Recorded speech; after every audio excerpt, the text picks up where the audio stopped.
I'm Erin Woodside, and this is my And I'm colleague. Erin Russell. Yeah. We we help change makers end cycles of burnout and thrive in their work and really secretly do climate change work as well. We'll talk to you a little bit about that. Um, instead of just talking at you for half an hour, like we thought most of these sessions might go, we invited our friend Chris to actually join us in creating a dialogue, and a dialogue around exploring regenerative ways of working, how being happy in your work is actually a form of climate change work and climate justice work, and how you can really end burnout and extractive ways of working. So that's what we want to talk about today. Mary, do you want to add anything before we get started? No? Oh, All right. So, yeah, that's what we want to start. And I guess I'll hand it over to Chris just to kind of, yeah, prompt us with some Yeah. questions, get into it. Yes. Thank you for inviting me. So what do you think is the most pressing issue facing employers and staff? so what we've seen recently, and especially post-COVID, is there's been a lot of dissatisfaction and people kind of really wanting meaning from the work. And the rise of burnout, we work mostly with change makers. That's the background, the career that we've had. And we've seen it as with people who care so much about their work that they give and then they end up burning out. But what we're seeing as well now is this has extended to pretty much all sectors where people just don't want to just work for just for working, right? We spend most of our life at work. So there's about 1 in 4 employees burning out at the moment. That means high turnovers for companies and organizations. That means a lot of stress and pressure and stretching all the resources thin. What we see is also when people are in this state, it means creativity is hard to access, right? It's really hard to find solutions to the new challenges that we're facing and to kind of think outside of the box, which is really what we need at the moment. um, and really like your needs being met, like work meaning more than just time for money. We're seeing a lot of dissatisfaction around that, and the rates really going high globally. Um, Yeah. So why then is it the most pressing issue? So I think it's the most pressing issue, even if we don't think of it immediately as the most pressing issue, because it's really a micro version of the bigger problems we're facing worldwide.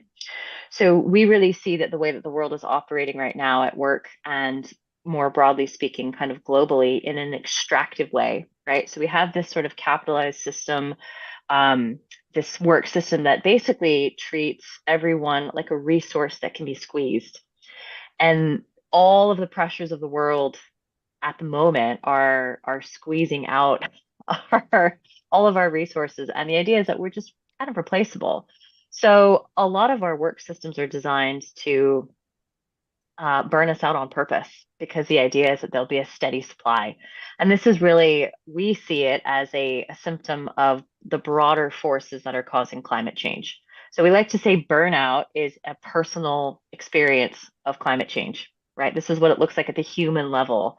And that part of the ways that we're working contribute to climate change.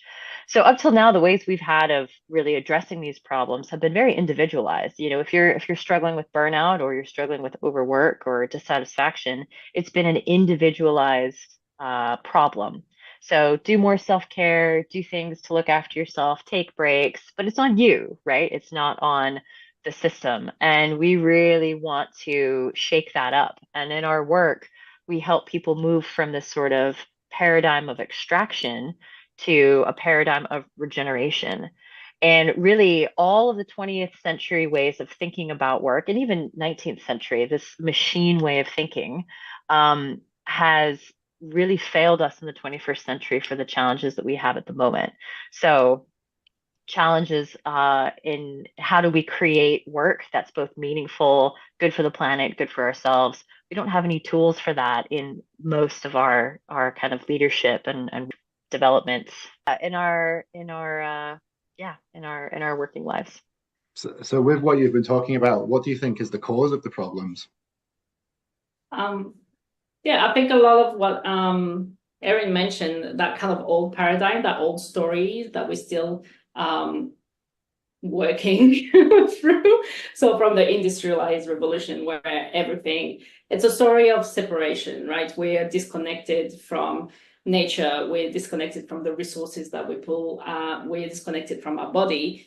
And so we see organizations and employees as part of the machine, right? Where everyone has their little function, everyone works like in parts, and really we need to start understanding organizations and the roles of employees in it as living systems, organisms, ecosystems, living beings that move and respond and sense and shift in a very different way than that very mechanical way we've been working. So it's kind of looking at the bigger picture of just beyond what is work and work is this. We're very compartmentalized in our life. Like, I mean, the big thing is being like work-life balance. You know, we kind of call bullshit on this because work is part of your life. It's an expression of your talents and what you give and contribute to the world. And so we like to think more of a work-life blending, because as soon as you get a work-life balance kind of attitude, it puts again the pressure on you as an employee to figure out solutions to be better in your boundaries, to set firm boundaries without really looking at the bigger system. So we're very focused on very narrow vision, you know, in each piece of the organization without looking at the bigger environment and the bigger paradigm we're working in. Does that answer? Yeah. Like, So what does it mean to look at our work as an ecosystem? I think, if we were really training our managers and leaders well, we'd be training them to be ecologists, right? And that's a little bit of what we do. We take an ecosystemic approach when we think about work and how you fit into work. And what that really looks like is in a healthy ecosystem, you have a balance of function and balance of needs. So there's a real sense of reciprocity in how you're contributing and what you're getting back. We like to think of this as radical reciprocity, where your roles and your responsibilities are really a response to the environment and a response to your capacity. So healthy ecosystems are regenerative. And what regenerative basically means is that they self-perpetuate. There's not a pool of resources that we just cut down or squeeze out. It will actually replenish itself. And so that our idea is to try to get work to be more regenerative in the way you engage in work. So your work, ideally, whatever you do in it could be anything, right? We could be talking about, you know, change makers and really, really high intensity fields or homemakers, right? Like it doesn't matter where you find yourself in this role. It's about doing work that you're giving of yourself to the environment, and then it gives back to you. So it's all about thinking about lifestyles or life cycles rather, and responsiveness versus kind of overarching management that management machine, and shifting the narrative away from being separate to being interconnected. And in that interconnection, you're going to find how those ways of being reciprocal emerge. Yeah. Mm. Um, and how do we concretely make the shift from being extractive to regenerative? It's a big question, and there's not an easy answer, and it's a process. And that's the thing. It's not an outcome. It's the journey and the process of it. And I think, just to give a bit of an example,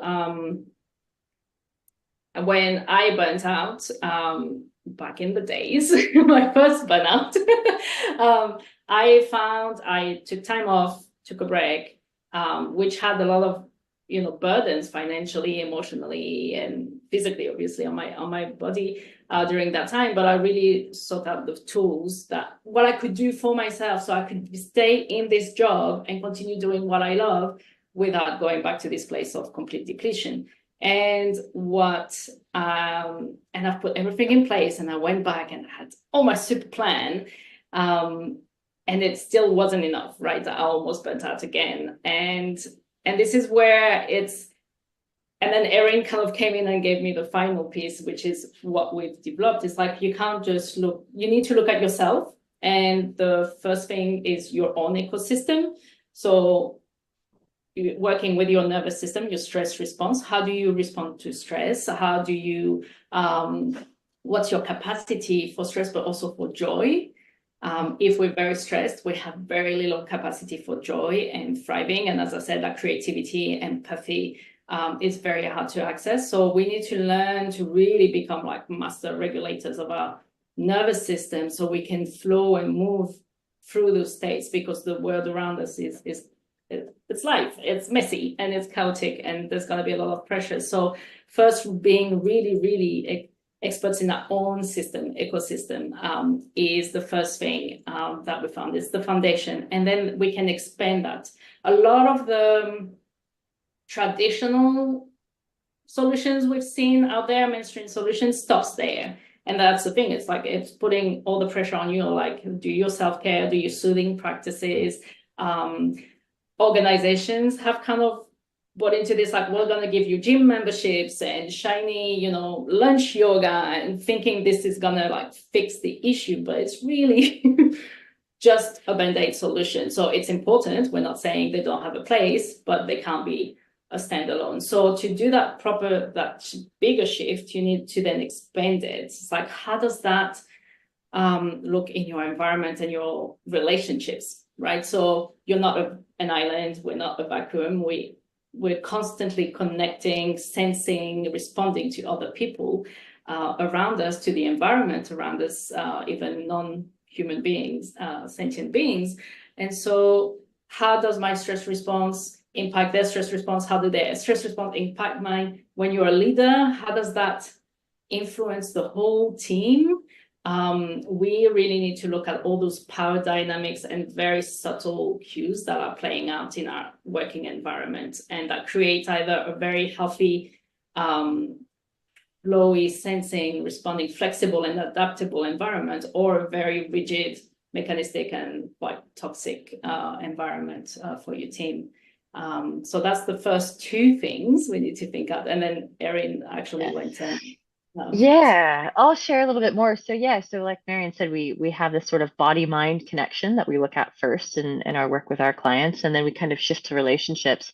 But there's something beyond just explicit relationships that we call shadow. And shadow work is really where your motivations, your deep motivation for your work comes from, what drives you, your values, your desires, and also maybe patterns and subtle beliefs. So many of us have really bought into the idea that our worth, our self-worth is tied to our productivity and what we do at work.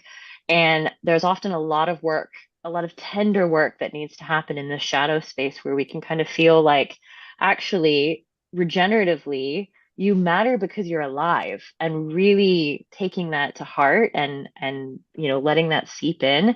And then if that's true, how would we create a working dynamic, right? So we have this shadow work, and then we take all of that body, mind, relationship, shadow, and we look at it within systems and structures. So we take each of our clients, their specific environment and ecosystem and their specific organization, and we go, okay, where do you fit with all of these things that you know about yourself now? What does this look like in your system? And then how can we kind of metamorphosize your system from within, right? How can we make subtle changes? How can we find that growthful pathway? And we're really firm believer that kind of no matter where you are, you can find a growthful path. So this doesn't require your organization to be perfect. Far from it. This is a very messy live process that we do with people everywhere, from governments and militaries to medical fields to humanitarian work. Like everywhere where we have these really imperfect systems, we're able to create these kind of regenerative shifts. Yeah, that's excellent. What results or consequences does this have in the workplace and for the planet? So I think there's a couple of things that come out of this. And I mean, the first obvious one that each person might experience when working with us is that you're going to end your cycles of burnout. But the bigger picture is we're actually contributing to ending the human experience of climate change, right? By working better, working more regeneratively, we're doing climate work. And ultimately we end up with more capacity for work that matters and work that you're personally best suited to, right? It's this idea of reciprocity again. And that means that overall we have more creativity, there's more room for innovation, more capacity to respond to challenges. So we talk about like real resilience, where we have resilient ecosystems, right? When we get knocks, that we're able to kind of come back. And ultimately, it really leads to just more vitality in your life and more positive growth, not extractive growth, and overall Mm. more happiness. Yeah. Yeah. So anything Yeah. you want to add, Marion? I think we've kind of covered our, yeah, the big ideas. I'm wondering, Chris, if you have any other questions for us or anything. I don't know. I think we've covered quite a good amount of ground there. Yeah. I hope it's Thank been helpful and enjoyable for everyone watching. And hit us up if you want to learn more about these ideas. We would love